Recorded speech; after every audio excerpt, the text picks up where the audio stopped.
మిత్రులకు శుభోదయం. చూడండి, పొగమంచు ఎలా దట్టంగా ఆవరించి ఉన్నదో చూడండి మిత్రులారా. ఇది ఈ ఈ దృశ్యం వచ్చేసి తొండా తిరుమలగిరి మండలంలోని రామారాంబాట ఏరియాలో చెట్ల చెట్ల మధ్యన, ప్రకృతి మధ్యన ఇలా పొగమంచు ఒక మబ్బు మాదిరిగా ఆవరించడం జరిగింది. దయచేసి ఆంగ్ల పదాలు దొరబడైతే క్షమించండి.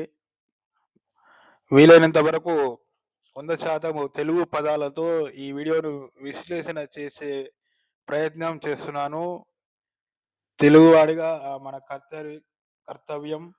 చూడండి, ఆ ప్రకృతి యొక్క అందాలు పొగమంచులో వేప చెట్టు యొక్క దారి యొక్క చూడండి, ప్రకృతి యొక్క అద్భుతాన్ని మనం ఆస్వాదించాలి. కానీ వామ్మో చలి పెడుతుంది నేను అని అనుకోవద్దు. ఒకసారి బయటకు వచ్చి చూడండి, దాని యొక్క ఎక్స్పీరియన్స్ మనసుకు ఎంతో హాయిగా ఇస్తుంది.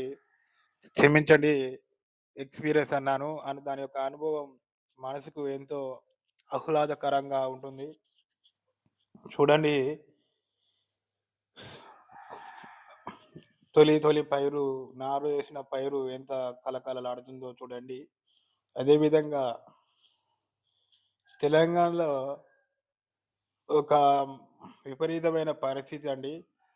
ఇంతకుముందు ఇప్పుడు ఈ చెట్ల మాదిరిగా మనకు శనగపాకు ఏనుగులు ఉండేది. ఆ ఏనుగులెంబటి మంచి మంచి చెట్లు, అన్ని సీతాఫల చెట్లు, అరటిపండ్లు అన్ని ఈ వ్యవసాయం అన్నదమ్ములు పంచుకొని చేత్తురు. ఈ ఏనుగులన్నిటిని చెట్లన్నీ తీసేసి మంచి లేకుండా చేస్తురండి. ఇది చాలా గెట్లు గెట్లు జరుపుకుంటని